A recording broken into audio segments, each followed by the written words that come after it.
Ever wondered how cats apologize to humans? Most people think they don't. They think cats do something wrong, feel nothing, and move on like nothing happened. But that's not true, not even close. Cats apologize all the time. They just do it in a language most owners have never learned to read. And here's what makes it painful. Some of their most sincere apologies look exactly like indifference, like defiance, like they couldn't care less. Which means there's a real chance you've been misreading, ignoring, or even punishing your cat for trying to make things right. And by the end of this video, you'll learn about one apology so quiet, so vulnerable, it's probably been happening right in front of you for years, and you never knew. Let's start with the one apology almost every owner gets completely wrong. 1. They purr right after you scold them. Have you ever raised your voice at your cat and noticed that seconds later they started purring? Most people take this the wrong way. They think the cat doesn't care. Some even think the cat is mocking them, laughing it off, moving on without a shred of guilt. But that purr is not what you think it is. Cats don't only purr when they're happy, they also purr when they're scared, when they're in pain, when they're stressed, when they're dying. Research has shown that purring vibrations fall between 25 and 50 hertz, a frequency range that promotes tissue healing and reduces stress hormones. Cats purr to survive, not just to express joy. So when your cat purrs right after being scolded, they are not brushing it off. They're scared. Their body just activated the only calming mechanism it has. But here's what makes this even more powerful. Studies have found that a cat's purr doesn't just calm the cat, it lowers heart rate and blood pressure in nearby humans too. Your cat's purr is not a one-way signal. It's designed to soothe both of you. Which means when your cat purrs after conflict, they are not ignoring what just happened. They're producing the one sound their body knows that can restore peace, for you and for them, at the same time. And if you interpret that purr as defiance, if you scold them again, raise your voice louder, push them away, you just punished your cat for trying to heal the moment. Do that enough times and they learn. The one tool they were born with to fix things between you doesn't work, and they stop offering it. That silence that follows is not peace. That is a cat who ran out of ways to reach you. But there's one apology your cat makes that requires them to become completely defenseless, and most owners walk right past it without knowing. We'll get to that one. 2. They sit with their back to you. Have you ever noticed that after a tense moment, your cat walks over, sits down nearby, and faces completely away from you? Most people read this as rejection, the cold shoulder, the cat sulking or refusing to engage. Some owners take it personally, but this might be one of the biggest misunderstandings between cats and humans. In the animal world, the back is the most unprotected part of the body. No claws, no teeth, no way to defend.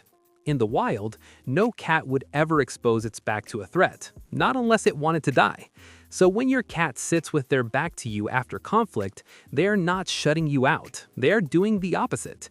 They're placing their most vulnerable side toward you, on purpose. Feline behaviorists describe this as non-confrontational trust signaling.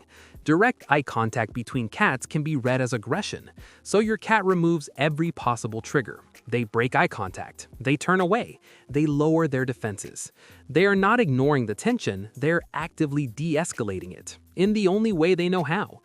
Think about what that means. Your cat feels a strain between you, and instead of fleeing, instead of hiding, they walk closer, sit down, and give you the one thing a predator should never give away: their unguarded back. They're not turning away from you, they're lowering their guard for you. And the worst thing you can do in that moment is walk away, because to your cat, they just made a peace offering with their body, and you left. 3. They start grooming themselves right in front of you. Have you ever noticed your cat suddenly start licking their paws or washing their face right after a tense moment? Most owners assume the cat has already moved on, that they don't care, that whatever just happened meant nothing to them. That assumption could not be more wrong. Self-grooming after conflict is what behavioral scientists call a displacement behavior. It happens when a cat is feeling internal stress but doesn't know how to resolve the situation directly. It's a coping mechanism, the feline version of a person nervously fidgeting after an argument. Your cat is not relaxed, they are overwhelmed, and grooming is the only thing their body knows to do with that emotion. But here's the part most people miss. Your cat could leave. They could go hide under the bed and groom in private. They could disappear into another room and deal with it alone. Cats are masters at vanishing when they want to, but they didn't. They stayed right in front of you. A grooming cat is distracted, exposed, not watching for threats. Choosing to do this in your presence is a deliberate trust display. They are showing you that even though they're stressed, even though you are the reason they're stressed, you are still their safe place. They're coping with the tension right in front of you, because even now, they trust you more than they trust being alone. And we're getting closer to the one apology signal that's so quiet, so vulnerable, it's probably been happening right in front of you for years, and you never knew. 4. They need on you after a tense moment. Have you ever had a rough moment with your cat and then later they climb into your lap and start pressing their paws into you? Slow, rhythmic, over and over. Most owners think it's just a comfort habit, something cats do without thinking. Some push the cat off because the claws dig in and it hurts. But this behavior has an origin so deep it goes back to the very first days of your cat's life. Kneading starts when kittens are newborns. They press their paws against their mother's belly to stimulate milk flow. It is the very first physical bond a cat ever forms. Before they can see, before they can hear clearly, before they understand anything about the world. That motion, that rhythm, it is wired to the feeling of absolute safety, warmth, nourishment, a mother who will not leave. Behavioral researchers believe that when adult cats need, they are regressing to this neonatal state. They are reaching back into the oldest emotional memory they have, the moment in their life when they were the most safe and the most loved. And when your cat needs on you after tension, they're not doing it randomly. They are telling you, through the deepest instinct they possess, that you are their mother-level safety. You are where they felt protected before they even had words for it, before they even opened their eyes. And when the claws come out during kneading and the owner winces and pushes the cat off their lap, they are rejecting the most childlike, most vulnerable gesture that cat is capable of. They went back to being a kitten for you, and you pushed them away. If you're starting to see your cat differently right now, hit like and subscribe. These are the moments most owners never learn about. 5. They reach out and place a paw on you. Sometimes, after a quiet stretch of tension, your cat approaches slowly, carefully, and then without a sound, they place a single paw on your hand, your arm, your leg, maybe your chest. Most owners barely notice. Some gently move the paw aside without thinking. Others shift position and the moment is gone before it ever registered. But this may be the most deliberate and intentional apology a cat can offer. Cats are not casual touchers.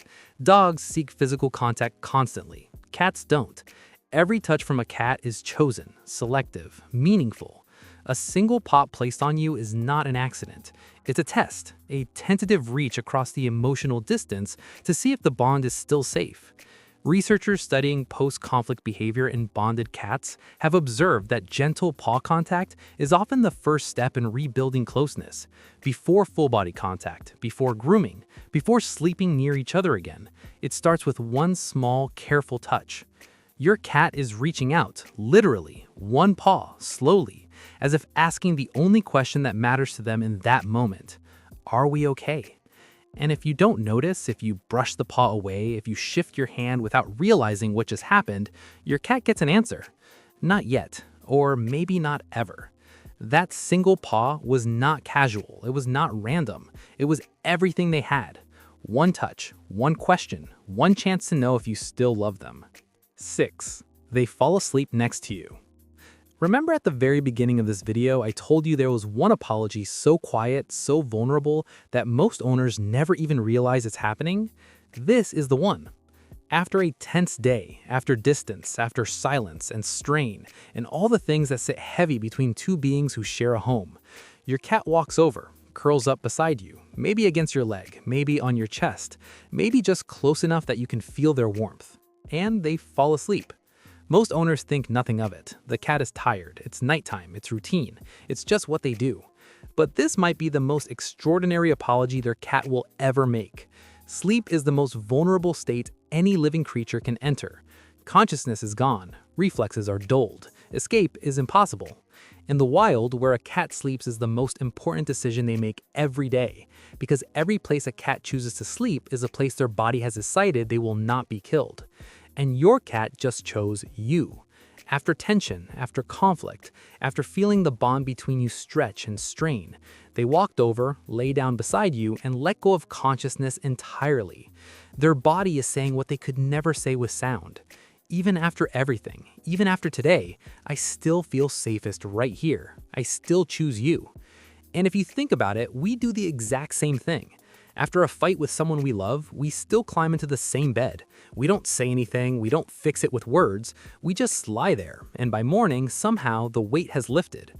Not because anything was said, but because we stayed. Your cat can sleep anywhere, any room, any hidden spot where nothing in the world can reach them. But tonight, after everything, they chose a spot right next to you. That was never about comfort, that was never about habit. That was forgiveness. And it was always the loudest apology they ever made. You just had to be quiet enough to hear it.